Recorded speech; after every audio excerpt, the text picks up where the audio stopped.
Hello Anuj. Yes sir. हाँ sir, आ रहा है आवाज। ठीक है, हम लोग लास्ट क्लास क्या किए थे? शायद सेल्स का सीरीज और पैरेलल पढ़े थे, वही था। Yes sir. ठीक है, तो हम लोग पैरेलल में अगर देखे थे तो पैरेलल में हमारा जो आया था उसका फॉर्मूला जो आया था हमारा, क्या हो गया है?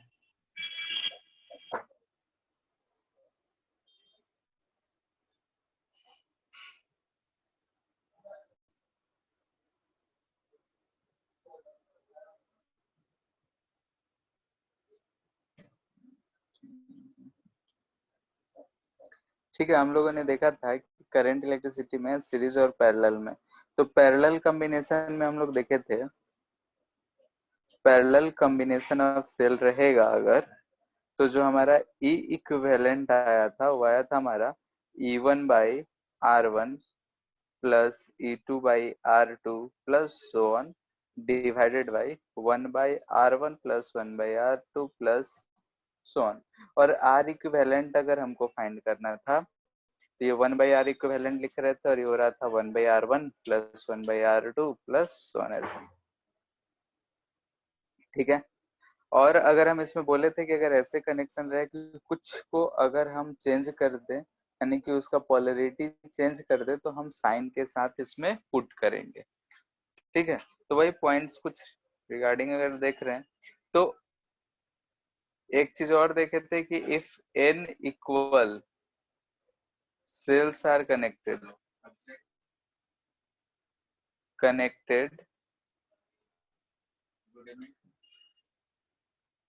इन पैरेलल, अगर पैरेलल में हम n इक्वल सेल्स को कनेक्ट कर रहे हैं तो जो हमारा जैसे कि अगर ऐसा है,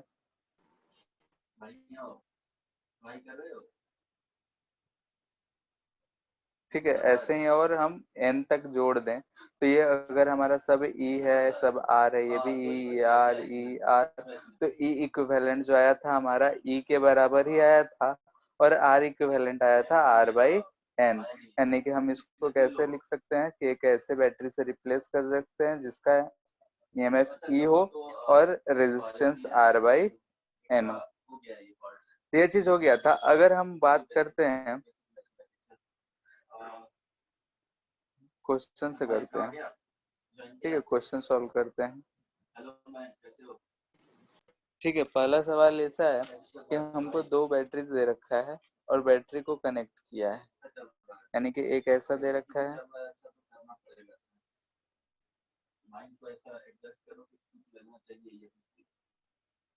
ठीक है, ये 6 वोल्ट है, ये 4 वोल्ट है, 2 ओम, इसको भी 2 ओम, ये 3 वोल्ट, 2 ओम। ठीक है, अगर ये पॉइंट A है और ये पॉइंट B है तो हमको बताना है कि VAB के बीच में कितना, VAB कितना होगा, पोटेंशियल डिफरेंस कितना होगा।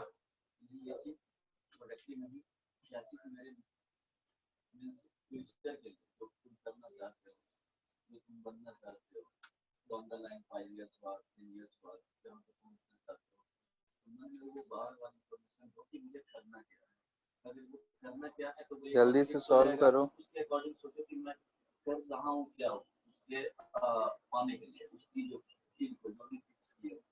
ठीक है, तो इससे क्या हो जाएगा कि सेल्फ मोटिवेटेड टाइप करोगे, प्लान के अकॉर्डिंग वर्क करोगे।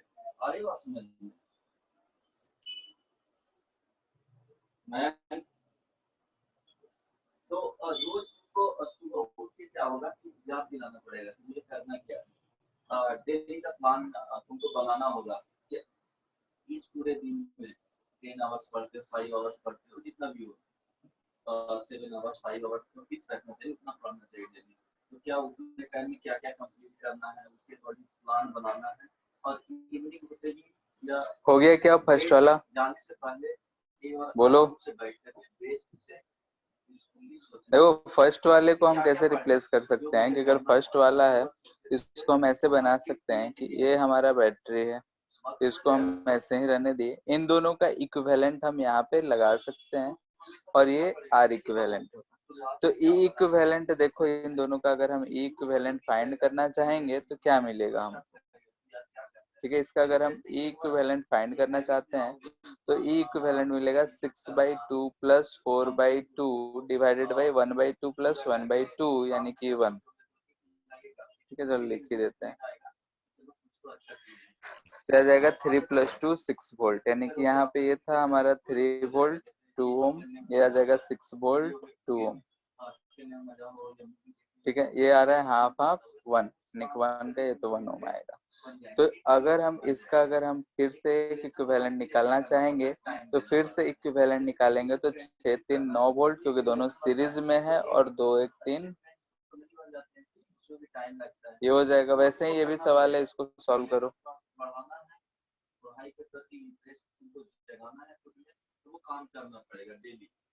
सोचना है उसके प्रति कितना कंप्लीट किए हो, हमेशा देखते रहना है।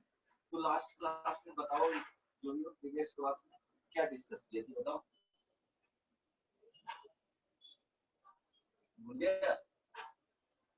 अच्छा, हाँ, standard form of complex number बताए थे। हो गया standard form of complex number. ठीक है, यही था। तो कॉम्प्लेक्स नंबर को जेड से, कैपिटल जेड से डिनोट किया जाता है ना। हेलो, तो Z is equal to A plus iota, where a and b क्या होना चाहिए, belongs to रियल नंबर। ये नेसेसरी स्टैंडर्ड फॉर्म। अगर कोई नंबर तुमको z इज इक्वल टू इस तरह से लिखा रहे, सिमिलर है इन दोनों का, अगर हम इसमें आर भी ई इक्विवेलेंट निकालेंगे तो ध्यान से देखो, अगर ये इधर से करंट फ्लो कराएगा तो ये इधर से कर रहा है, दोनों का ओरिएंटेशन अलग है।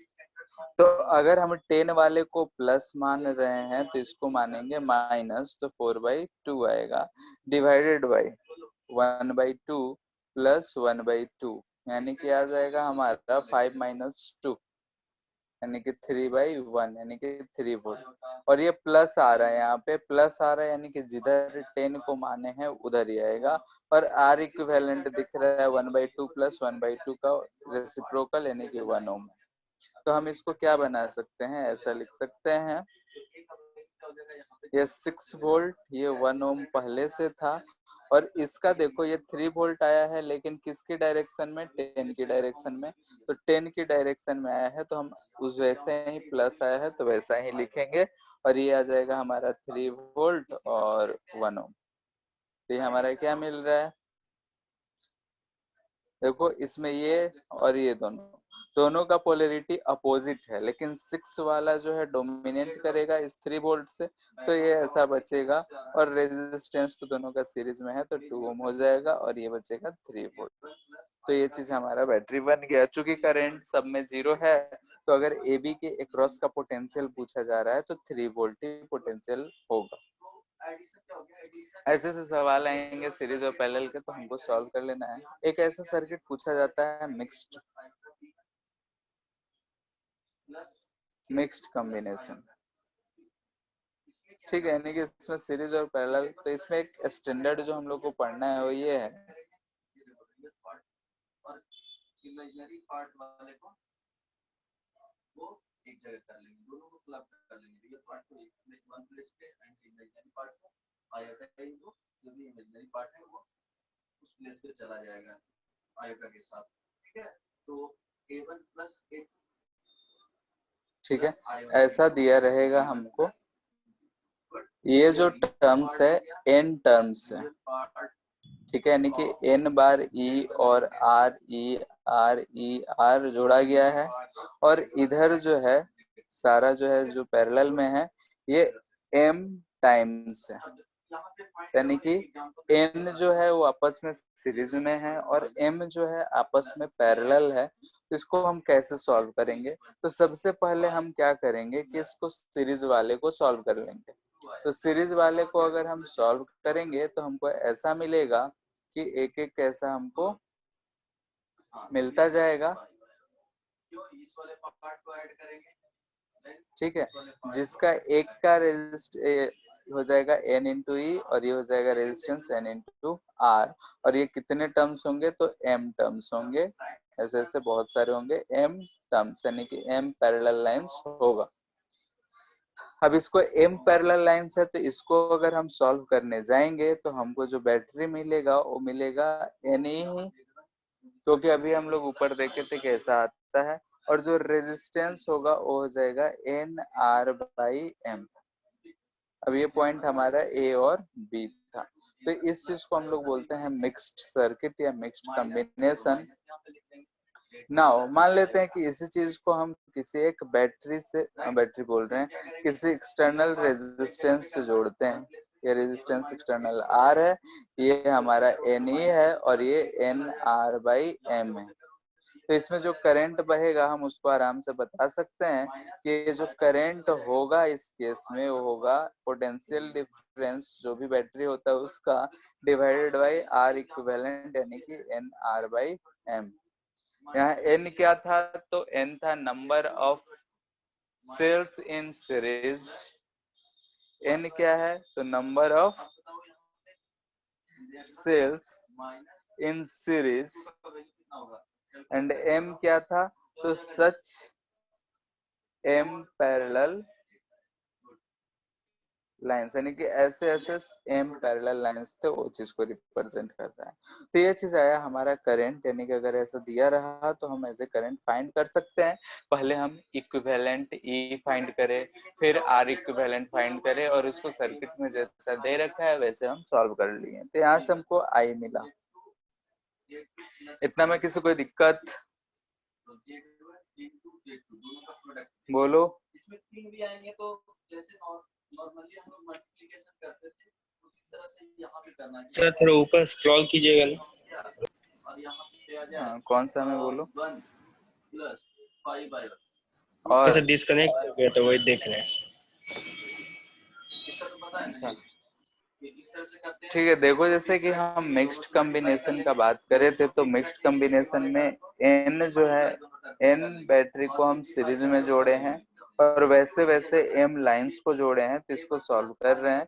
तो हम लोग जानते हैं कि सारे के सारे पोलैरिटी सेम है, तो सब Ne मिलेगा हमको, और R है तो NR मिलेगा, और ऐसा ये सब Ne और NR है, सारे के सारे पैरेलल में है। तो पैरेलल में है तो जितना ये पोटेंशियल होता है उतना ही आता है, तो Ne लिख लिए, और सारे पैरेलल है तो NR बाई M। अगर हम बोले कि इसको किसी एक्सटर्नल रेजिस्टेंस से कनेक्ट कर दें तो जो करंट आएगा वो Ne by R plus NR by M बनेगा। अब ये चीज आया करंट, तो हमको इसमें एक चीज पूछा जाता है या फिर इससे हम एक कंडीशन निकालते हैं, maximum power transfer condition. Maximum power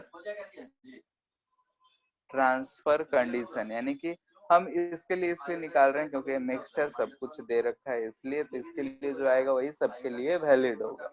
तो मैक्सिमम पावर ट्रांसफर कंडीशन क्या होगा, तो हम जानते हैं 10th क्लास में पढ़े हैं कि पावर जो होता है I² R होता है। करंट है यानी कि पावर को मैक्सिमम होने के लिए करंट को क्या होना पड़ेगा, I should be maximum.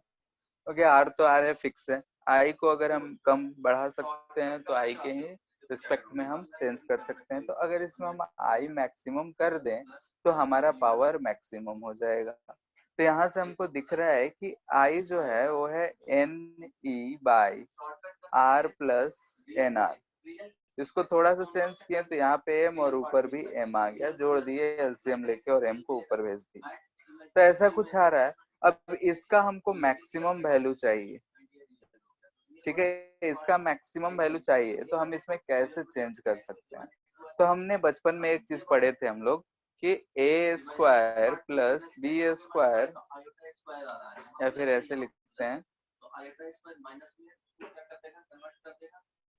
A minus B का होल स्क्वायर बराबर लिखते हैं हम लोग A² plus B² minus 2AB। ठीक है, बचपन में हम लोग यही पढ़े थे कि A माइनस बी का होल स्क्वायर जो होता है A² plus B² minus 2AB होता है। तो इसको हम लोग कैसे करें, तो हम यहाँ पे बोल दिए कि इसको अगर अंडर रूट के अंदर मान लें तो इसको हम ऐसे लिख सकते थे MNE by under root MR minus under root NR का होल स्क्वायर। तो इससे हमको मिल जाता है क्या चीज, लेकिन -2a भी बचेगा, तो यहाँ पे हम प्लस कर दे रहे हैं, ठीक है। 2ab यानी कि 2 under root MNR into R। इसको हम स्क्वायर करेंगे तो यहाँ से a स्क्वायर यानी कि MR बचेगा प्लस NR बचेगा और -2 अंडर रूट MNRR बचेगा। तो हम इधर अगर जोड़ दिए ये तो हमारा ये चीज कैंसिल हो जाएगा, जो हमारा रिलेशन है वही चीज बचेगा, ठीक है। यानी कि हम यहाँ से क्या फाइंड कर रहे हैं, इसी चीज से a square plus b square find कर रहे हैं, जो कि होगा a माइनस b का होल स्क्वायर प्लस 2ab, ठीक है। यानी कि इसको उल्टा लिखा जा सकता है, वही चीज लिखे। हम ऐसा इसलिए कर रहे हैं क्योंकि यहाँ पे ध्यान से देखो तो MR है प्लस NR है, I equal to MNE by, यहाँ से हम इसका मैक्सिमम मिनिमम का कंपैरिजन नहीं कर सकते थे। यहाँ ऊपर वाला वैल्यू फिक्स्ड है, नीचे वाला I को मैक्सिमम अगर करना है तो नीचे वाले वैल्यू को मिनिमम होना पड़ेगा। मिनिमम होने के लिए क्या हो सकता है, तो MNR और R सारे के सारे पॉजिटिव चीज है, तो इसमें यही चीज एक चीज जो दिख रहा है माइनस है, ये अगर 0 हो जाए तभी जाके I जो होगा वो मैक्सिमम होगा। यानी कि I मैक्सिमम होने के लिए under root MR minus under root NR जो होना चाहिए वो 0 होना चाहिए। अब अगर ये 0 है तो यहाँ से हम बोल सकते हैं R equal to NR by M, यानी कि सेट भेज के हम स्क्वायर कर लिए तो ये चीज है। तो यहाँ से एक चीज दिख रहा है कि जो एक्सटर्नल रेजिस्टेंस है, external resistance is equal to internal resistance। यानी कि किसी भी सर्किट में अगर ये चीज कंडीशन सेटिस्फाइड होता है कि एक्सटर्नल रेजिस्टेंस जो होगा वो इंटरनल के बराबर होता है, तो यही होता है हमारा कंडीशन फॉर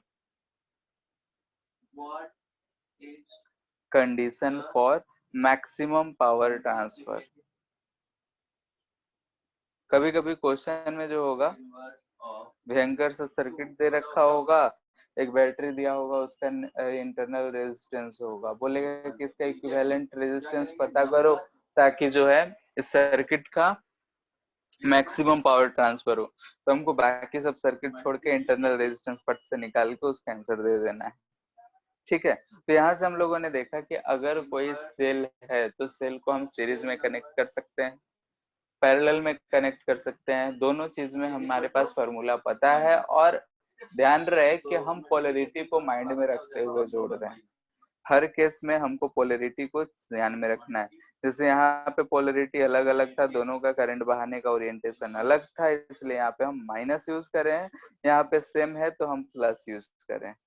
इस बात को ध्यान में रखना है कि पोलैरिटी कैसा है। और अगर मैक्सिमम पावर ट्रांसफर का कंडीशन हमसे पूछा जाए तो किसी भी सर्किट के लिए अगर उस सर्किट का इंटरनल रेजिस्टेंस बोले तो जितने भी बैटरीज लगे हुए हैं उसका इंटरनल रेजिस्टेंस का इक्विवेलेंट जो होगा अगर एक्सटर्नल रेजिस्टेंस के बराबर हो जाता है, यानी हम कहेंगे कि पावर जो होगा ट्रांसफर होगा उस सर्किट से मैक्सिमम पावर ट्रांसफर होगा, ठीक है। अगर ये बात क्लियर है तो हमारा ये था सेल से। अब देखते हैं थोड़ा सा कि सर्किट सॉल्विंग कैसे कैसे सॉल्व करेंगे, यानी कि सर 1 मिनट ऊपर कीजिए। हाँ बोलो थोड़ा सा और सर, क्या हुआ, थोड़ा सा और ऊपर कीजिए ना सर, डिस्कनेक्ट हो गया था बीच में। कहाँ पे हुआ था disconnect, I is equal to max लिखे ना सर। जैसे कि हम यहाँ पे बोल रहे हैं कि I इक्वल टू MNE आ रहा है, तो यहाँ से हमको मैक्सिमम निकालना है, तो मैथ्स का कंडीशन हमको यूज करना है। मैथ्स में हम ये कैसे मैक्सिमम कर सकते हैं, जब डिनोमिनेटर जो हो I इक्वल टू अगर A बाई B हो, इसका मैक्सिमम वैल्यू यानी B मिनिमम होना चाहिए। अब B मिनिमम होने के लिए यहाँ तो हमको डायरेक्टली कुछ दिख नहीं रहा था क्योंकि MR प्लस NR है, कैसे क्या करें हमको कुछ समझ नहीं आया, तो हम मैथ्स का एक अपना फॉर्मूला याद किए। अगर हम इसको इस फॉर्मेट में लिख लेते हैं तो एम आर को ए स्क्वायर और एन आर को हम बी स्क्वायर पुट कर रहे हैं, तो यहाँ से ए माइनस बी इस फॉर्मेट में हम लिख सकते हैं। और अगर हम इस फॉर्मेट में लिख सकते हैं, इसका मतलब आई को जो मैक्सिमम होना है, आई मैक्सिमम होने के लिए नीचे वाला मिनिमम कब हो सकता है, तो जब ये वाला क्वांटिटी जो हो जीरो हो जाए।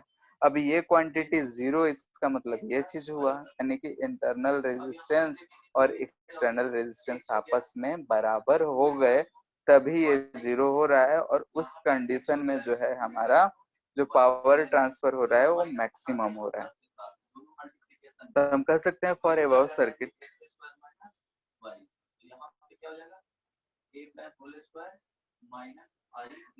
आई मैक्स जो आ रहा है हमारा, वो आ जा रहा है, ध्यान से देखो, एम एन ई, ये वाला टर्म जीरो, तो बचेगा हमारा 2 under root M n r into r. तो ये आ जाएगा हमारे कितना, under root M n e by 2, ऐसे कर लेते हैं एक साथ रूट वाले को, रूट आर आर। ठीक है, तो इसको ऐसे लिख सकते हैं E by 2 into under root M N by small R. ये आया हमारा मैक्सिमम करंट।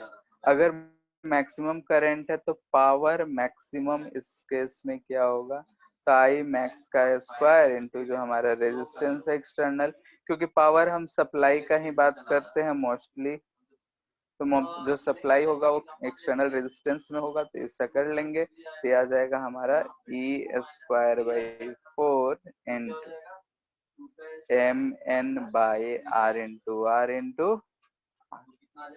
आर से आर गया, ये चीज आ जाएगा हमारा M N by 4 E square by R. ये ध्यान रहे कि ये हम मैक्सिमम सिर्फ एबव सर्किट के लिए निकाले हैं और किसी के लिए नहीं निकाले हैं, ये हमारा फॉर्मूला नहीं है। ठीक है, ये सिर्फ किसके लिए है, ये बात को ध्यान रखना है, एबव सर्किट के लिए ही है। ये भी चीज जो निकाले हैं ये एबव सर्किट के लिए, हाँ, लेकिन ये जो कंडीशन हम बोल रहे हैं कि एक्सटर्नल रेजिस्टेंस इंटरनल रेजिस्टेंस के बराबर हो, ये कंडीशन हम कैसे भी कैसा भी दिया रहेगा उसके लिए ये वैलिड है। ठीक है, तो कंडीशन है ये चीज कि हमको इंटरनल रेजिस्टेंस को एक्सटर्नल के बराबर कर देना है। अगर अलग अलग किसी तरीके का सर्किट दिया रहेगा तो उसी तरीके से सॉल्व करना है, ये नहीं कि यही फॉर्मूला हर सर्किट में लगाना है, ये कोई जनरल फार्मूला नहीं है। ये एबव वाले फार्मूला जो है एक जो मिक्स्ड ग्रुपिंग का है उससे हम इसको निकाल के ऐसा डिराइव किए हैं बहुत सारे, यानी कि जो बैटरी थे सीरीज में भी था, पैरेलल में भी था, ऐसा। ठीक है, सब इक्वल माने, अलग अलग मानेंगे तो और भी भयंकर हो जाएगा। इतना बात में कोई दिक्कत?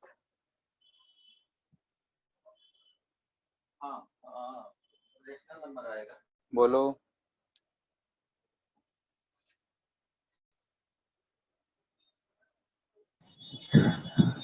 सर ठीक है। ठीक है, ठीक है, फिर इतना बात में अगर कोई दिक्कत नहीं है तो हम लोग आगे का देखते हैं।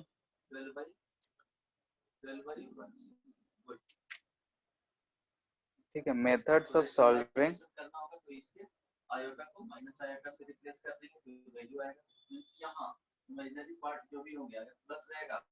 Finding equivalent. ठीक है, हमको अब आर इक्विवेलेंट फाइंड करने के वेरियस मेथड्स पढ़ने हैं, तो इसको मोस्टली हम लोग क्वेश्चन से ही करेंगे। तो सबसे पहले हम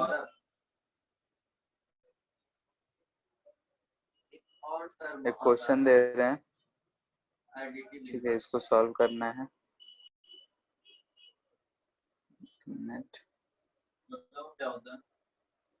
ये चीज दे रखा है,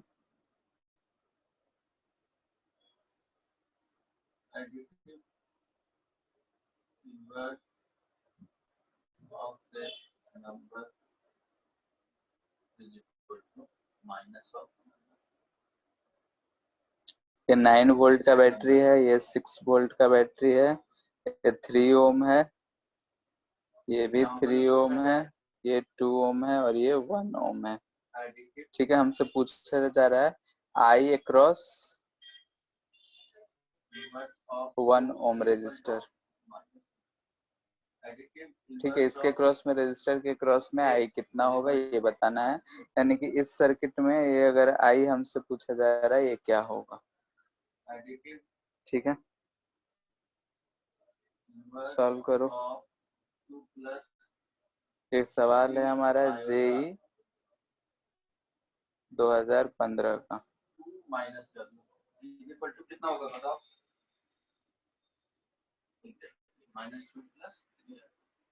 मींस इसमें क्या ऐड करें कि जीरो हो जाए सम, दोनों को ऐड करने पे क्या हो जाएगा, जीरो हो जाना चाहिए।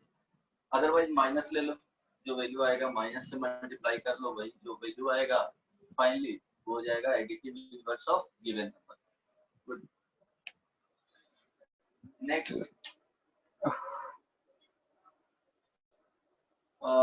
डिवीजन में देख लेना।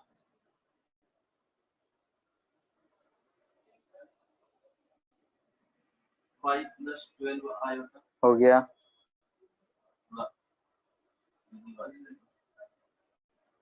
X plus iota y divided by a plus iota b रहेगा। अगर इस तरह से नंबर रहेगा, देखो मेथड 1 बोल रहे हैं, यानी कि जो हम सीरीज सेल कॉम्बिनेशन जो हम लोग पढ़े हैं उसके थ्रू। क्या अभी होता नहीं बताया हूं, कॉन्जुगेट होता है बेसिकली। ठीक है, सेल कॉम्बिनेशन। तो सेल कॉम्बिनेशन में हम इसको ऐसा थोड़ा सा बनाना चाहें तो ये वाला 3 और ये जो हमारा रेजिस्टेंस है इसको हम ऐसे बना सकते थे कि एक ऐसा, इस पॉइंट को हम ए बोल रहे हैं, इस पॉइंट को बी, तो ये पॉइंट हमारा ए होगा, ये पॉइंट बी होगा। तो 6 वाला ए से निगेटिव वाला कनेक्टेड है, तो ऐसा हम कनेक्ट कर लिए, ये हमारा 6 वोल्ट हो गया 3 ओम। ऐसे ही अगर 9th वाले को देखें तो ए से जो है उसका हायर पोटेंशियल कनेक्टेड है और हम इसको ऐसे कनेक्ट कर लिए, तो ये 9 वोल्ट हो गया, ये 5 ओम हो गया, हमारा ये 1 ओम हो गया। हमको इसमें अब करंट पता करना है कि आई कितना जाएगा। तो हम क्या कर सकते हैं कि इसका हम इक्विवेलेंट पता कर ले। अगर हम इसका इक्विवेलेंट पता करने जाते हैं तो हमको ऐसा कुछ मिलेगा। ठीक है, यहाँ पे कुछ रेजिस्टेंस होगा और बैटरी होगा, बैटरी डिसाइड करेंगे कैसा है। तो अगर हम 6 वाले को प्लस मानेंगे तो 9 वाले को माइनस मानना पड़ेगा, क्योंकि दोनों का पोलरिटी अलग अलग है। ये इक्विवेलेंट हम इसका फाइंड करें तो हमको मिलेगा 6/3 माइनस 9/5 डिवाइडेड बाई 1/3 प्लस 1/5। ठीक है, ध्यान से देखो तो यह ऊपर आ रहा है 3/15, 6 5 30 माइनस 9 3 27, 30 माइनस 27 3/15, और नीचे आ जाएगा हमारा 8/15, यानी कि आ रहा है 3/8 वोल्ट। 3/8 वोल्ट, और इसको पॉजिटिव मानने हैं तो पॉजिटिव में आ रहा है, यानी कि 6 वोल्ट वाले जैसा होगा, यानी कि ऐसा होगा। और रेजिस्टेंस अगर हम देखें तो इसका रेसिप्रोकल होगा, यानी कि इसका रेसिप्रोकल होगा, तो हम यहाँ से बोल सकते हैं 15/8 आएगा, और ये आ रहा है 3/8 वोल्ट।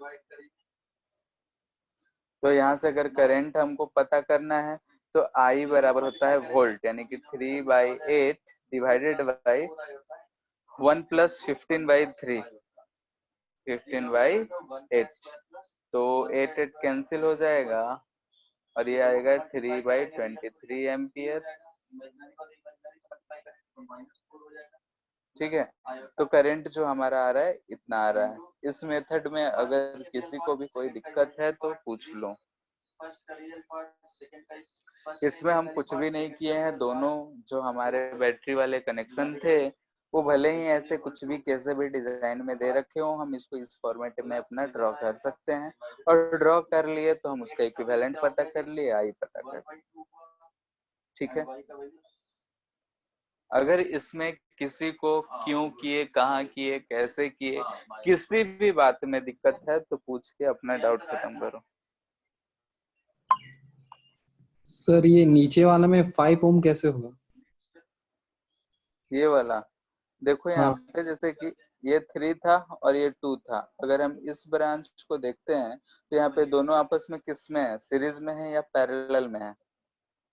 3 और 2 पैरेलल में है। पैरेलल होगा। यहाँ से जो करंट जाएगा क्या वही यहाँ से बहेगा? हाँ हाँ, तो सीरीज हुआ कि पैरेलल हुआ? बस सीरीज हुआ तो। तो सीरीज हुआ तो इन दोनों को एक ही ब्रांच में, तो दोनों को एक साथ कर सकते हैं। Yes sir. ठीक है, बताए भी थे पहले कि इस बैटरी को आगे पीछे रेजिस्टेंस को एक तरफ ऐसा किया जा सकता है, जब हम केवीएल बता रहे थे। तो ये 3 और 2 मिलके क्या हो जाएगा, 5 हो जाएगा। ठीक है क्लियर सर। है? बाकी सब क्लियर है? ठीक है, मेथड 2, ठीक है, सुपरपोजिशन मेथड बोलते हैं इसको।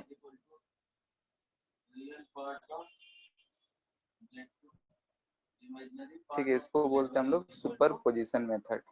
यानी कि सुपरपोज मतलब से ही हम जानते हैं कि दो चीज फाइंड करेंगे, दोनों को एक साथ ऐड कर देंगे, ऐसा ही होता है। तो हमारा जो सर्किट है ये था, तो उसको फिर से एक बार हम बना रहे हैं ताकि एक साथ दिखे। ऐसा है,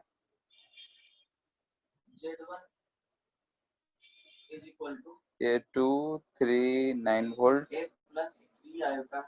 1 ओम, 3 ओम, 6 वोल्ट। ये तभी करेंगे ऐसा जब हमारे पास जब बैटरी दे रखा हो, बैटरी के साथ कुछ रेजिस्टेंस हो, तो हम इसको कैसा कर सकते हैं कि इस सर्किट को हम लोग अलग अलग 2 सर्किट्स में तोड़ सकते हैं और फिर उसको सुपरपोज करेंगे।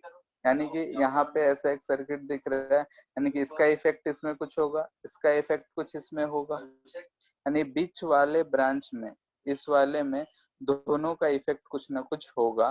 तो हम एक बार इस वाले को हम शॉर्ट सर्किट कर दिए, 6 वोल्ट को शॉर्ट सर्किट कर दिए, यानी कुछ बैटरी को हटा के बाकी सर सबको वैसे। हाँ सर ये नहीं समझा, फिर से बताइए। अभी तो बता ही रहे हैं। नहीं सर, देखो जैसे, ये हाँ क्या हुआ? शॉर्ट सर्किट नहीं सर, अभी डिस्कनेक्ट हो गया था सर। अच्छा ठीक है, जैसे कि देखो यहाँ पे 9 वोल्ट हमारा बैटरी है, 6 वोल्ट है। तो ऐसा है कि अगर हम इधर वाले को 9 वोल्ट वाले को देखें या फिर इधर वाले का देखें, तो इसमें भी कुछ करंट ऐसा बह रहा होगा। ठीक है, मान लेते हैं इसमें I1 आया होगा, इधर से I2 आया होगा, और ये आके इसमें I1 I2 का कुछ इफेक्ट आया होगा। बात क्लियर है? यानी कि इन दोनों बैटरीज के कारण इसमें जो है हमारा इफेक्ट आया होगा। ऐसा क्लियर है? या सिर्फ सिंगल बैटरी का इफेक्ट आया होगा? बता सकते हो कि किसका इफेक्ट आया होगा? दोनों बैटरी दोनों का हमारे पास इसमें आया होगा कि दोनों का कुछ ना कुछ इफेक्ट होगा ही होगा। तो हम उसी चीज को कंसिडर करते हुए क्या करते हैं कि हम इसको 2 अलग अलग में पार्ट में डिवाइड कर लेते हैं। ठीक है, यानी कि इस चीज को हम लोग 2 पार्ट्स में डिवाइड कर लेते हैं और उसको फिर सॉल्व करते हैं। यानी कि 2 पार्ट में तो एक बार हम 6 वोल्ट को ऐसा शॉर्ट सर्किट कर दिए, ये 2 ओम है, ये 3 ओम है, ये भी 3 ओम है, रेजिस्टेंस सारे को हम वैसे के वैसे ही रहने दिए, ये हमारा 9 वोल्ट। ठीक है, प्लस दूसरे बार क्या कर रहे हैं हम इसको कि इस बैटरी को तो हम रहने दे रहे हैं और दूसरे वाले को इस केस में क्या कर रहे हैं, हम शॉर्ट सर्किट कर दे रहे हैं। ठीक है, यानी दूसरे वाले को हम हटाकर बाकी सबको वैसे ही रहने दे रहे हैं। ये 2 5 1 3 और ये 6 वोल्ट। ठीक है, तो हमारे पास यानी कि जो एक सिंगल सर्किट था उसको हम 2 अलग अलग सर्किट में कन्वर्ट कर लिए, यानी कि 2 ऐसे सर्किट में कन्वर्ट कर लिए जिसमें हमको सिर्फ सिंगल बैटरी दिख रहा है। अब अगर हम पहले वाले सर्किट का बात करें और सेकंड वाले दोनों सर्किट का बात करें, तो हम दोनों को सॉल्व कर सकते हैं आसानी से। तो हम इन दोनों को सॉल्व करते हैं। तो यहाँ पे इसको इधर सॉल्व कर रहे हैं, तो इधर देखो ध्यान से, ये 3 और 1 जो है आपस में पैरेलल है, तो 3 और 1 का आएगा 3/4 और ये आ जाएगा 5। तो 3/4 प्लस 5, तो आर इक्विवेलेंट आ रहा है हमारा 3/4 प्लस 5 यानी कि 23/4। ठीक है, तो अगर ऐसा आ रहा है तो हम बोल सकते हैं कि इसमें जो करंट बहेगा, ऐसा कुछ करंट बहेगा और आई जो बहेगा वो बहेगा कितना, तो 9/R इक्विवेलेंट यानी 23 इंटू 4 चला जाएगा 36/23 एम्पियर।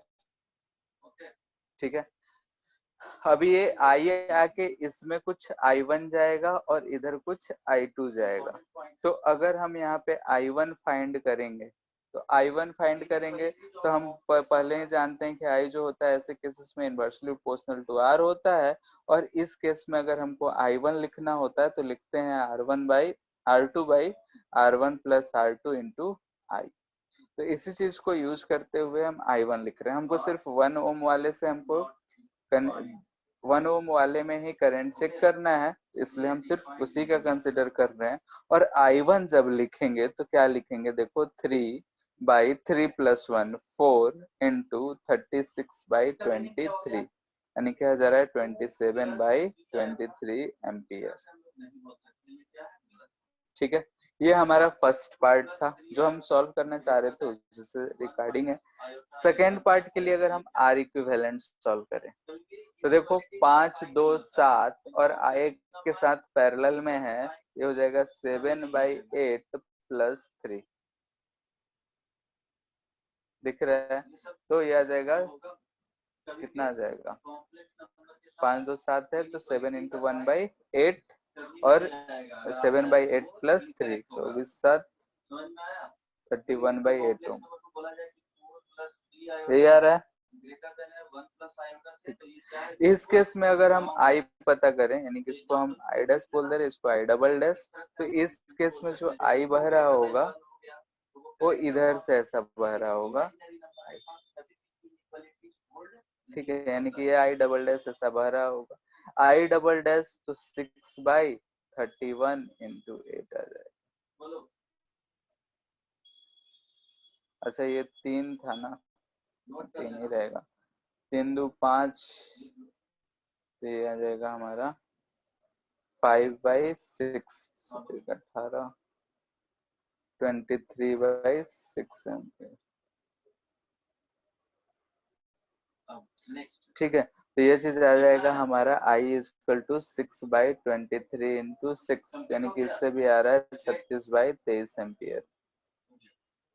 लेकिन हमको इसमें पता करना है तो इसमें हम I1 डैश बोल दे रहे हैं, तो I1 डैश अगर लिखेंगे तो फिर से क्या लिखेंगे, देखो ध्यान से, 5/6 इंटू 36/23 6 यानी कि हो जाएगा 30/23। अब यहाँ पे ध्यान से देखो, ये जो है हमारा, ये जो करंट है और ये जो करंट है, दोनों करंट 1 ओम में ही जा रहा है लेकिन अपोजिट डायरेक्शन में आ रहा है। तो I क्रॉस 1 ओम रेजिस्टर जो हो जाएगा I1 माइनस I1 डैश हो जाएगा, या फिर I1 डैश जो भी लिखो, तो यहाँ हमारा आ रहा है कि माइनस जो ज्यादा है उसमें से हम सब्ट्रैक्ट कर रहे हैं। ठीक है, तो आ जा रहा है 3/23 एम्पियर। ठीक है, तो ऊपर वाले में भी देखो इतना ही आया है, इस वाले में भी इतना ही है। तो ये एक ऐसा क्वेश्चन था जिसमें अगर हम लोग ये फॉर्मूला यूज कर रहे हैं तो ऊपर वाला आसान पड़ रहा है, यानी कि अगर हम उसको सॉल्व कर ले तो होगा। तीसरा मेथड ये है कि हम इसमें KVL रूल लगा सकते हैं, एक बार इस लूप में घूमे एक बार इस लूप में घूमे, घूम के हम आराम से लिख सकते हैं, ऐसा कोई बड़ी बात नहीं है। I1 I2 दो अनेक लेंगे और दोनों को हम सॉल्व कर सकते हैं। ठीक है, यानी कि हम मेथड 3 जो यूज कर सकते हैं इसी क्वेश्चन में, KVL मेथड यूज कर सकते हैं, यानी किरचॉफ्स लॉ यूज कर सकते हैं, जिसको तुम लोग ट्राई कर सकते हो घर पे, उससे भी हो जाएगा। 2 बार सर्किट घूमेंगे, आराम से हम लिख सकते हैं, इसमें कोई बड़ी बात नहीं। दोनों मेथड में अगर कोई दिक्कत है तो बोलो एक बार। अब आर्गन प्लेन में क्या जाता है कि एक्स एक्सिस को रियल एक्सिस से रिप्लेस किया जाता है, इस तरह से लिख सकते हो। चलो ठीक है। एक्सिस इज रिप्लेस्ड बाय, तो यहाँ से हम लोगों ने देखा कि अगर हम चाहें तो सर्किट को अलग अलग पार्ट में डिवाइड करके भी हम उसको सॉल्व कर सकते हैं, यानी कि हम आराम से उसको सॉल्व करेंगे तो भी कोई दिक्कत नहीं है। ध्यान रहे इस मेथड का एक लिमिटेशन ये है कि अगर इस रेजिस्टेंस, मान लेते हैं कि ये जो हमारा 6 वोल्ट रेजिस्टेंस है, अगर इसके साथ में ये तीनों एम नहीं रहता, यानी कि ये नहीं रहता, यानी कि तब हम इस चीज को हम यहाँ से शॉर्ट सर्किट करके सॉल्व नहीं कर सकते थे। यानी कि इसका लिमिटेशन यही है कि जब तक बैटरी के साथ इंटरनल रेजिस्टेंस या कोई रेजिस्टेंस ना रहे उसके साथ सीरीज में, तब तक हम इस मेथड को यूज नहीं करेंगे। बाकी और किसी केस में हम यूज कर सकते हैं। प्लेन क्या हो जाएगा, आर्गन प्लेन। नेक्स्ट जो है हमारा व्हीटस्टोन ब्रिज। ये रियल एक्सिस हो गया, ठीक है। व्हीटस्टोन ब्रिज, व्हीटस्टोन ब्रिज जो होता है हमारा, ये हम जानते हैं कि अगर कोई भी एक रेजिस्टेंस है, सर इसके पहले वाला क्या आंसर क्या आया ऐसा था? दिया हुआ है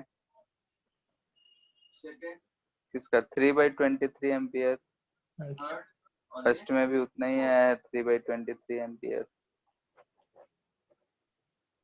केवीएल से भी करोगे तो उतना ही आएगा, 2 बार लूप घूमेंगे फिर से सॉल्व करेंगे, तो केवीएल से करके एक बार चेक कर लेना है। जिस तरह से 2D में होता है first quart, second quart and third quart, तो एक एग्जांपल ले लेते हैं इसमें 2D में कोई भी नंबर। ठीक है, अगर ऐसा कनेक्शन रहता है तो हम इसको बोलते हैं कि व्हीटस्टोन ब्रिज टाइप का है, या तो ये बैलेंस्ड हो सकता है या फिर अनबैलेंस्ड हो सकता है। तो हम इसका प्रूफ पे नहीं जा रहे हैं, ठीक है, हम प्रूफ नहीं जा रहे हैं, हम बोल रहे हैं कि तुम लोग फाइंड करो या फिर बताओ कि क्या होगा। हम लोग जब इसको व्हीटस्टोन ब्रिज कंडीशन तब करते हैं जब इसमें करंट क्या हो जाए, जीरो हो जाए। करंट इसमें जीरो होगा, यानी कि अगर ये पॉइंट ए है, ये पॉइंट बी है, ये पॉइंट अगर एक्स है, ये पॉइंट वाई है, तो व्हीटस्टोन ब्रिज के लिए कंडीशन जो है हमारा, ठीक है, कंडीशन जो है हमारा वो ये होता है कि पोटेंशियल ऑफ एक्स जो होगा पोटेंशियल ऑफ वाई होगा, यानी कि जो हमारा R5 है, करंट I जो है 0 होगा एक थ्रू R5। जो R5 सीरीज सर्किट में दिख रहा है उसके थ्रू करंट 0 होगा, डिफ्लेक्शन नहीं होगा और ऐसा चीज होगा। तो हम लोग इसको बहुत दिन से करते आ रहे हैं, कैपेसिटेंस में भी करे थे। तो इसका जो कंडीशन होता है उसको हम डायरेक्ट लिखते हैं, ऐसा होने का कंडीशन क्या होगा, तो यहाँ से हम बोल सकते हैं R1/R2 जो होगा वो R3/R4 के बराबर होगा, ठीक है, ऐसा होगा। या फिर इसी को ऐसा लिखा जा सकता है R1/R3 इक्वल टू R2/R4, यानी क्रॉस मल्टीप्लीकेशन कर दिए और कुछ नहीं, यानी कि इन दोनों का रेशियो और इन दोनों का रेशियो सेम होगा, या फिर R1 R3 का R2 R4 का रेशियो जो होगा वो सेम होगा। तो हम लोग इसको बोलते हैं व्हीटस्टोन ब्रिज कंडीशन है। और व्हीटस्टोन ब्रिज कंडीशन है यानी कि बीच वाला जो हमारा कैपेसिटर है, कैपेसिटर बोल रहे हैं, रेजिस्टेंस है, उसके थ्रू करंट नहीं बह रहा है, और चूंकि करंट नहीं बह रहा है तो हम उसको सर्किट में से हटा सकते हैं, यानी कि हम चाहें तो इसको इस सर्किट से रिमूव कर सकते हैं, क्योंकि करंट है ही नहीं तो उसको हम सर्किट में रख के क्या कर लेंगे, ठीक है, यानी कि हम उसको सर्किट से आराम से रिमूव कर सकते हैं, हटा सकते हैं। इतना बात क्लियर है?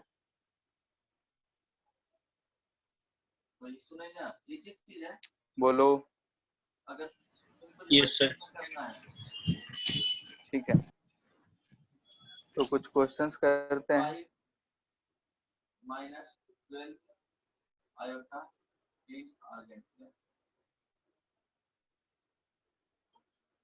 ऐसा है,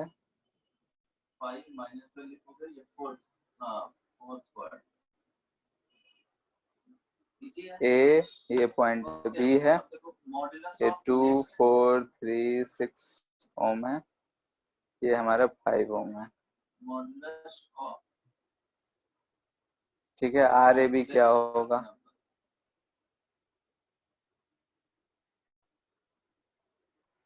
हाँ ये सब इम्पोर्टेंट है। 11 का पार्ट ऑलमोस्ट जो कॉम्प्लेक्स नंबर में है पढ़ना वो कवर हो जाएगा यहाँ पे। कुछ बचेंगे एक दो क्लास के लिए, वो बता दूंगा, रेगुलर क्लासेस चलेगा। ये सब नोट करना है। मॉडुलस ऑफ कॉम्प्लेक्स नंबर तो z is equal to given है a प्लस आयोटा, राइट। अब इसको आर्गेन प्लेन में डिनोट करेंगे तो a अब यहाँ पे हो गया। a और b का साइन गिवन नहीं है तो पॉजिटिव हम लोग एज्यूम कर लेंगे, नहीं गिवन है तो a हो गया और ये b। अब यहाँ से ओरिजिन से इसको क्या करेंगे, ज्वाइन कर देंगे। तो अब 2d वाले फार्मूला लगाएंगे, यहाँ पे ये 0 0 हो गया और ये ए भी है, तो कैसे हम लोग डिस्टेंस फाइंड करते थे, यही डिस्टेंस आएगा, distance from origin is equal to modulus of J. बोलो डिस्टेंस कितना आएगा बताओ, दो पॉइंट है a, b दिया हुआ है, 0 0 दिया हुआ है, तो ये distance b is equal to क्या हो जाएगा, square root a square plus b आ जाएगा। मींस लिखेंगे ना जी, इसी को लिखेंगे। क्या होता था, हो गया। लिखते थे तो यहाँ पे फर्स्ट वाला हुआ 10/3 10/3 आ रहा है, अरे बदमाश 50/15 ठीक है। डिस्टेंस फॉर्मूला पढ़े हो टुडे में? देखो तो अगर इसको हम simply we test on bridge सबको दिख रहा है क्या? अगर इस पॉइंट को देखे, इस पॉइंट को देखे, इस पॉइंट को देखे और इस पॉइंट को देख रहे हैं, तो हमको अगर ये पॉइंट ए है, ये पॉइंट बी है, ये कोई सी होगा, ये कोई डी होगा। सर 10/3 50/15 10/3 होता है, ठीक है। हाँ नहीं आएगा, ठीक है। तो यहाँ से अगर इन दोनों का अगर तुम लोग ध्यान से देखो तो इसको इधर खींच ले, इसको इधर खींच ले, तो हमारा अगर जो सर्किट है ऐसा ही कुछ दिखेगा, यानी कि सी पॉइंट को पकड़ के ऐसा खींच ले और इसको पकड़ के खींच ले, वायर है, कर सकते हैं। तो करेंगे तो हमको ऊपर वाले जैसा दिख रहा है, यानी कि ये भी वी टेस्ट ऑन ब्रिज का ही कंडीशन है, और इसमें से जो करंट जाएगा वो 0 जाएगा, तो हम उसको रिमूव कर सकते हैं। तो ये हमारा जो सर्किट बन जाएगा ऐसा कुछ बन जाएगा। ऊपर दिख रहा है 2 3 5, नीचे दिख रहा है 10, तो जो हमारा आर ए बी आएगा वो आ जाएगा 50/15, ठीक है, नहीं 10/3, ठीक है। बाकी इसमें कितना आएगा,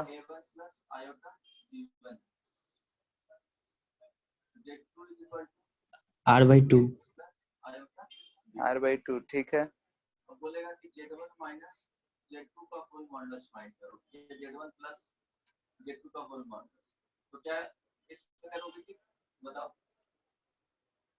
पहले Z1 प्लस Z2 फाइंड कर लेंगे, Z1 प्लस Z2 का वैल्यू क्या आएगा वो फाइंड कर लेंगे, बताओ कितना आएगा, A1 plus A2 plus iota, ठीक है। पॉइंट ए है, ये पॉइंट बी है, हो जाएगा, सब आर ही है, तो स्क्वायर रूट रियल पार्ट का स्क्वायर, ठीक है। आर ए बी क्या आएगा, ये वाला सबसे हो गया। अगर इसमें तुम ध्यान दोगे तो यहाँ देख लो, तो इसको हम ऐसा देख रहे हैं, तो इस नीचे वाले इस वाले रेजिस्टेंस को कुछ देर के लिए अगर ढक लो तो ऊपर वाला इन दोनों का रेशियो और इन दोनों का रेशियो सेम दिख रहा है, तो ये जो हमारा बीच वाला है ये इसके थ्रू अक्रॉस 0 हो जाएगा। तो हमको सर्किट ऐसा बनता हुआ दिख रहा है कि आर आर फिर आर आर और नीचे R/2 नहीं आएगा, ऐसा दिख रहा है हमको। ये दोनों आर, ये दोनों आर और नीचे वाला आर, सब ए और बी से कनेक्टेड है। तो ये दिख रहा ऊपर 2R 2R, ठीक है, 2R 2R आर हो जाएगा, आर आर तो R/2 आएगा, ठीक है। किसी को नहीं आया हो तो पूछ लो कि यहाँ पे हमको सिर्फ दिख रहा है कि इन दोनों पॉइंट्स के बीच में जो रेजिस्टेंस लगा हुआ है उसके क्रॉस में हमको व्हीटस्टोन ब्रिज ही दिख रहा है, यानी कि उसके क्रॉस जो है करंट जीरो होगा, यानी कि हम उसको रेजिस्टेंस को वहां से हटा सकते हैं। इसका क्या होगा? ठीक है, ऐसे R/2 5 5 आ रहा है।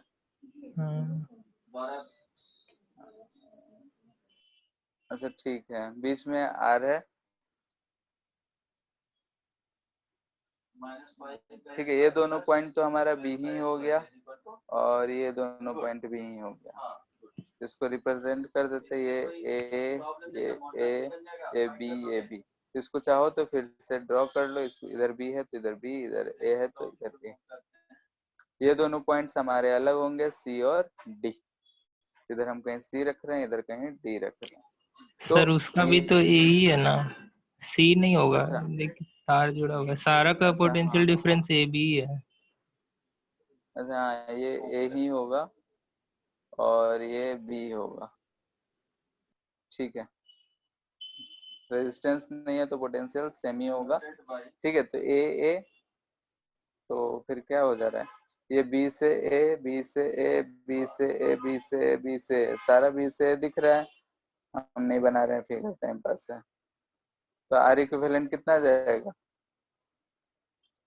R/5 सबको दिख रहा है,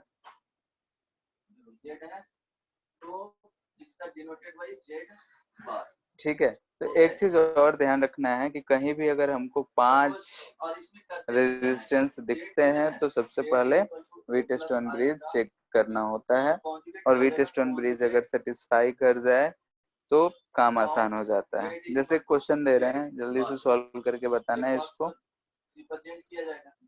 अब जेड बार का वैल्यू क्या होगा, तो हम लोग जेड से जेड बार से मूव कर देंगे, तो यहाँ से क्या हो जाएगा, आयोटा को रिप्लेस करेंगे माइनस आयोटा से। ये की पॉइंट होता है, आई बात समझ में?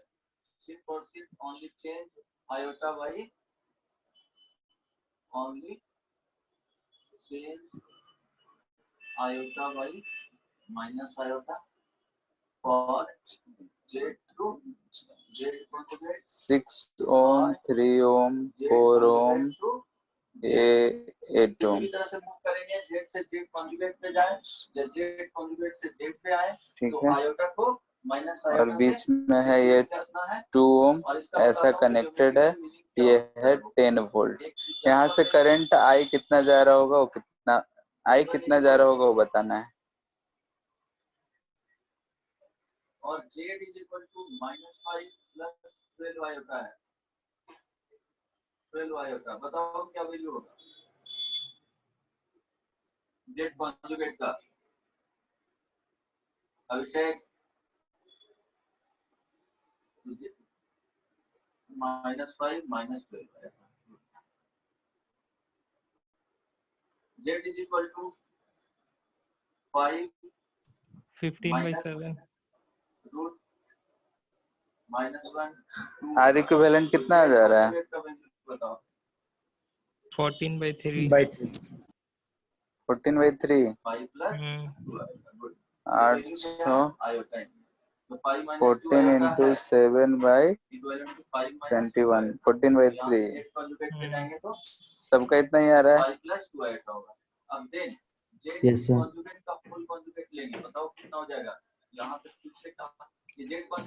सही है, सोचो एक बार। ये व्हीटस्टोन ब्रिज है कि नहीं है, ये सबसे पहले बताओ। ऐसा नहीं है कि हर चमकता हुआ चीज होना ही हो, जरूरी नहीं है। सर तीनों तो पैरेलल में लग रहा है। पैरेलल में व्हीटस्टोन ब्रिज होने के लिए कनेक्शन जो है यहाँ पे इन दो पॉइंट्स पे होता, तब इसमें जो है 0 होता, ठीक है। यहाँ पे ये इससे कनेक्टेड है, तो यहाँ का अगर पोटेंशियल 0 बोल रहे हो तो यहाँ का पोटेंशियल 10 होगा। इसमें करंट 0 हो रहा है क्या? नहीं हो रहा है, ठीक है। तो आर इक्विवेलेंट इतना तो सिर्फ इन दोनों की वजह से आएगा, 2 भी इनके साथ पैरेलल होगा, तो इंटू 2/14/3 + 2 होगा। ठीक है, और जो भी सॉल्व करके R इक्विवेलेंट आएगा तो I अब हो जाएगा 10/R इक्विवेलेंट। ठीक है, इसमें हम चाहते तो डायरेक्टली ये सवाल भी पूछ सकते थे कि इसमें करंट I है कितना होगा, तो ये कितना होता 5 एम्पियर। तुम लोग जीरो बना के एकदम मस्त जीरो लगा के आ जाओगे। ठीक है, ऐसा चीज नहीं है कि हमेशा ऐसा 5 के पेयर में दिखे और रेशियो हो तो व्हीटस्टोन ब्रिज हो। व्हीटस्टोन होने के लिए ध्यान से देखो कि कनेक्शन यहाँ है, यहाँ और यहाँ अगर हम बैटरी जोड़ दे तो व्हीटस्टोन ब्रिज नहीं रह जाता है। बात क्लियर है? बोलो, गलती समझ आया? Yes sir. ठीक है, तो ज्यादा खुशी नहीं होना है कि अगर ऐसे सवाल देख के एकदम से खुश नहीं, कंडीशन अच्छे से चेक करो, क्योंकि ये सब सवाल गलती करने का मतलब है कि वो छोटा मोटा मिस्टेक नहीं है। इन सब सवाल को बोला जाता है ब्लंडर मिस्टेक। ठीक है, वो इसलिए क्योंकि जो नहीं आता है सो तो हम नहीं कर सकते हैं, तुक्का मारेंगे सही होगा, गलत होगा। लेकिन ये सब सवाल जो हम आसानी से कर सकते हैं उसको अगर गलत करके आ गए तब तो वो मिस्टेक नहीं कहलाएगा। बात समझ में आ रहा है? ठीक है, तो ये सब सारे जो भी थे ये सब थे व्हीटस्टोन ब्रिज के बैलेंस्ड क्वेश्चन और कुछ वेरिएशन। इसके और सारे भी अलग अलग टाइप के वेरिएशंस मिल सकते हैं। हमेशा अगर ऐसे 5 के पेयर में हो तो एक बार व्हीटस्टोन ब्रिज का कंडीशन चेक करना जरूरी है, और ये ध्यान रखना कि कनेक्शन कहाँ कहाँ से है। ठीक है, ऐसा नहीं कि जैसे कि इस केस में भी सब व्हीटस्टोन ब्रिज लगा के बैठ गए। यहाँ पे व्हीटस्टोन ब्रिज का कोई जरूरत ही नहीं है, दिख रहा है कि ये तीनों आपस में पैरेलल में दिख रहे हैं। ठीक है, वो सिर्फ कंफ्यूज करने के लिए ऐसा सर्किट ड्रॉ करके दिया गया था। ठीक है, ये था हमारा बैलेंस्ड व्हीटस्टोन ब्रिज। इसके बाद है अनबैलेंस्ड, अगर रहेगा तो क्या करेंगे।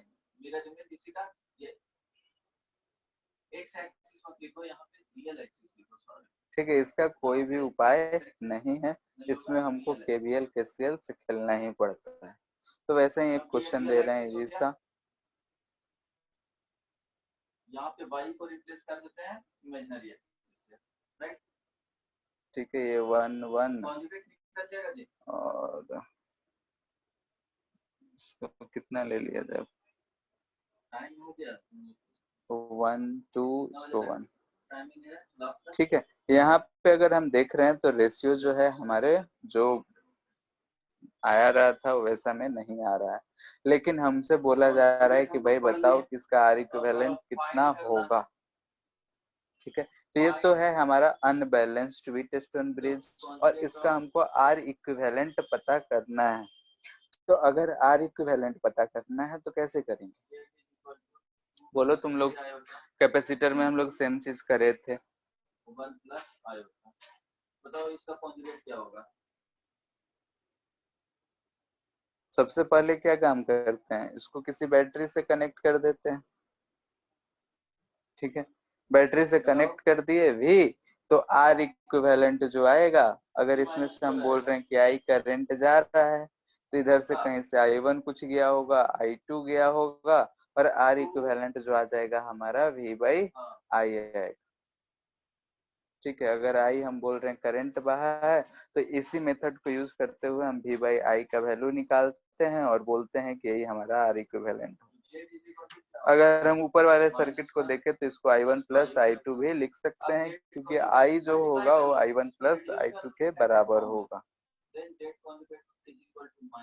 ठीक है, अब करें कैसे, तो यहाँ पे अगर हम माने हैं तो इसका पोटेंशियल 0, तो इसका पोटेंशियल 0, इसका पोटेंशियल V, इसका पोटेंशियल। अब ये दो पॉइंट्स है, दोनों का पॉइंट्स का पोटेंशियल सेम हो जरूरी नहीं है, लेकिन हम मान लेते हैं कि X और Y। इसके बाद क्या माने, इधर से करंट I1 आया, इधर से करंट I2 गया और इधर से मान लेते हैं I3 गया। ये पॉइंट जो है हमारा x पॉइंट, तो एट पॉइंट x पे हम क्या लिख सकते हैं, तो वहां से देखो तो दिख रहा है हमको I1 equal to I2 plus I3, ठीक है। यानी कि हम यहाँ से करंट दिख रहे हैं, जो इनकमिंग करंट होगा आउटगोइंग के बराबर होगा, और हम I1 लिखेंगे तो लिखेंगे V minus x equal to, इसका यही प्रोसेस है। वहां भी हम लोग चार्ज के लिए लिखे थे, यहाँ पे हम करंट के लिए लिख रहे हैं। यानी कि हम कैसे लिखे हैं, तो बाय KCL लिखे हैं, किरचॉफ्स करंट लॉ से लिखे हैं। तो यहाँ से V माइनस एक्स बाय, यानी कि पोटेंशियल डिफरेंस बाय, अगर हम उसके रेजिस्टेंस से डिवाइड कर दे तो करंट आएगा। I2 अगर हमको लिखना है तो इसका पोटेंशियल डिफरेंस लिखेंगे, जो कि x माइनस 0 है डिवाइडेड बाई 1 प्लस, ठीक है। अगर हम लिख रहे हैं यहाँ से I3, तो I3 ध्यान से देखो तो x minus y divided by 1 दिख रहा है। तो यहाँ से हमको एक इक्वेशन मिल गया, 3x minus y equal to v, ठीक है, इक्वेशन 1। देखो x प्लस एक्स और ये इधर आके 3x minus y equal to v बचेगा एट y, ठीक है। y पोजीशन पे अगर हम लिखेंगे तो वहां से देखो तो ये I2 आया, ये I3 है, इधर हम मान लेते हैं ये I4 है। तो I पे दिख रहा है हमको कि I2 प्लस I3 जो होगा वो I4 के बराबर होगा, और फिर से इक्वेशन लिखेंगे। तो I2 अगर हम लिख रहे हैं तो I2 देखो ध्यान से, यहाँ का पोटेंशियल V, यहाँ का Y, इधर से जा रहा है तो V minus y divided by उसका रेजिस्टेंस। फिर सर यहाँ, हाँ सर ऊपर वाले जब एट पॉइंट x लिखे वहां पे I2 नहीं लिखेंगे, y माइनस y माइनस, अच्छा ये I3 कर लो, नहीं I3 भी यूज कर रहे हैं तो I4 कर लो, इसको I5, ठीक है। हम ये I2 सेम नहीं माने हैं, हम अलग अलग माने हैं, ठीक है, वहां ध्यान नहीं दिए थे इसलिए।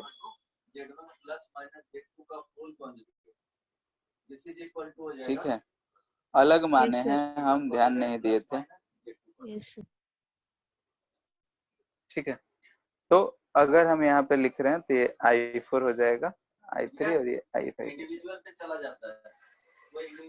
ठीक है। तो I4 लिखे तो V minus Y by 1, I3 लिखेंगे तो इधर ही आ रहा है तो x माइनस वाई बाई 1 ही रहेगा, और I5 लिख रहे हैं तो y माइनस 0 बाई 2, क्या जाएगा y माइनस 0 बाई 2। इससे हमको क्या इक्वेशन मिलेगा, तो 3y minus x equal to v मिल रहा है। एक ये इक्वेशन मिला, एक ये इक्वेशन मिला। तो इससे हम लोग को x और y का वैल्यू सॉल्व निकालना है। तो हम इसको क्या कर सकते हैं, फ्रॉम 1 and 2, ठीक है। सेकेंड में 3 से मल्टीपल करके 1 से जोड़ देते हैं, यानी कि 3 into 2 प्लस 1 कर दे रहे हैं। तो x वाला कट जाएगा, 9 माइनस वाई यानी कि 8y इक्वल टू 3 4v, यही आ रहा है क्या, v बाई 2 यही आ रहा है।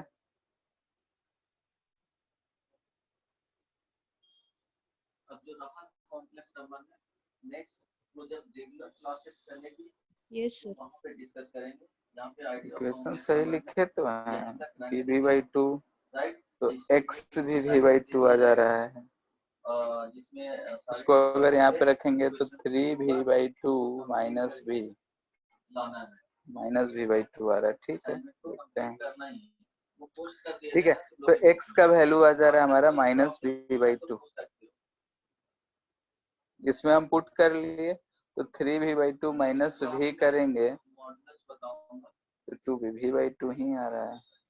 कहीं कुछ गड़बड़ कर रहे हैं, दोनों इक्वल नहीं आना चाहिए।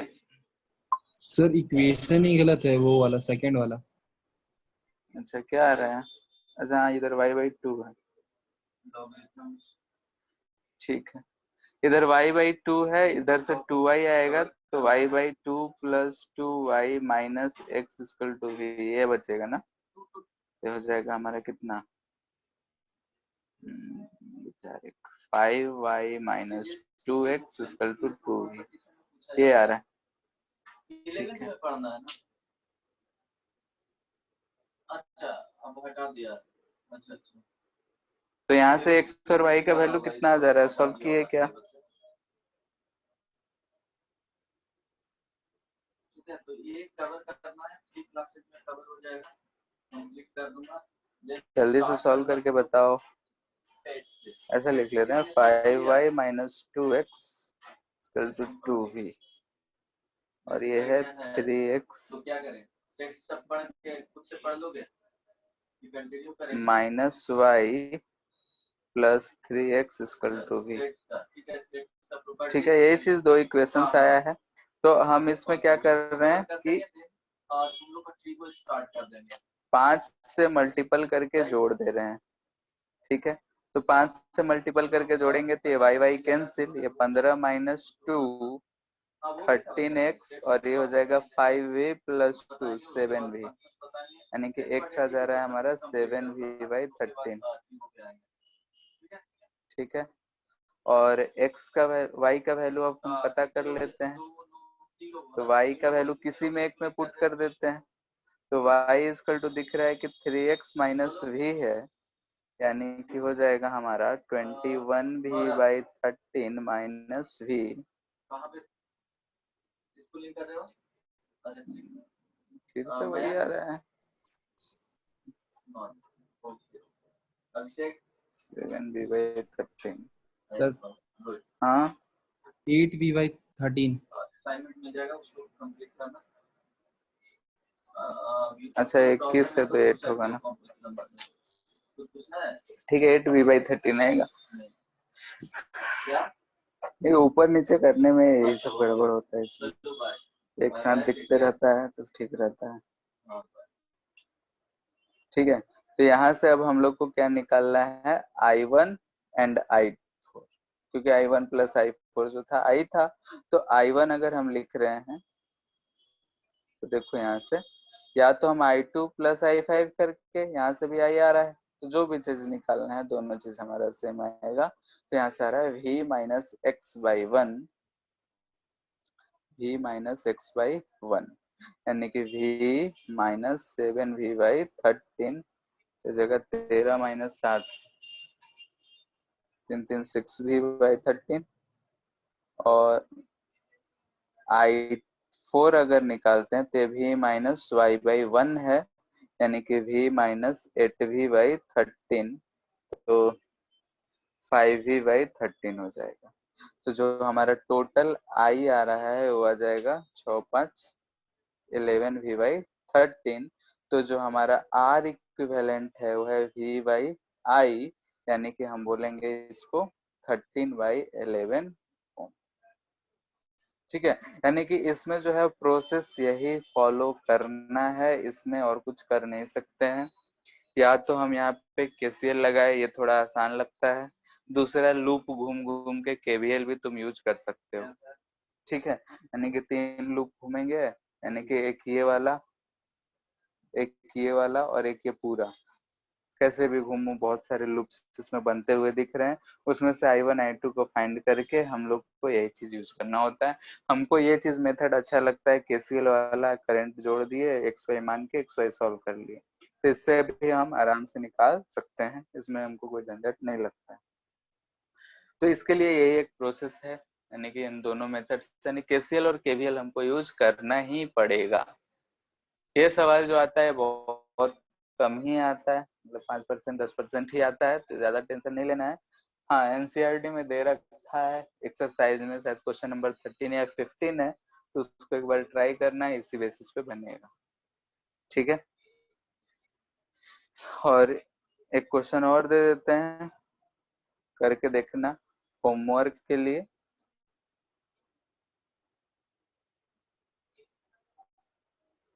ठीक है, छोटा छोटा ही वैल्यू दे रहे हैं ताकि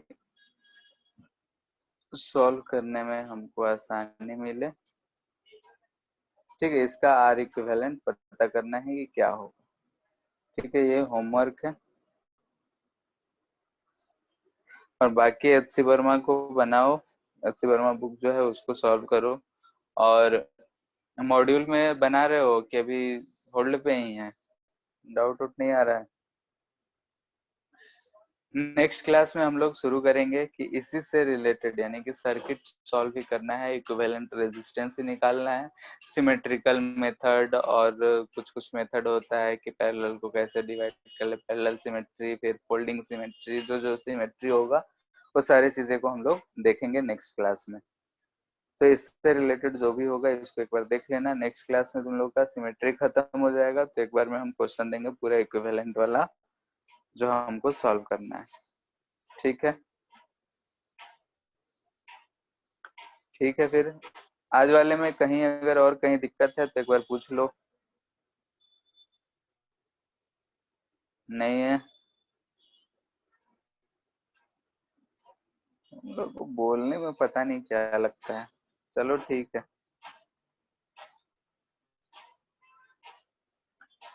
ठीक है, फिर एंड कर रहे हैं।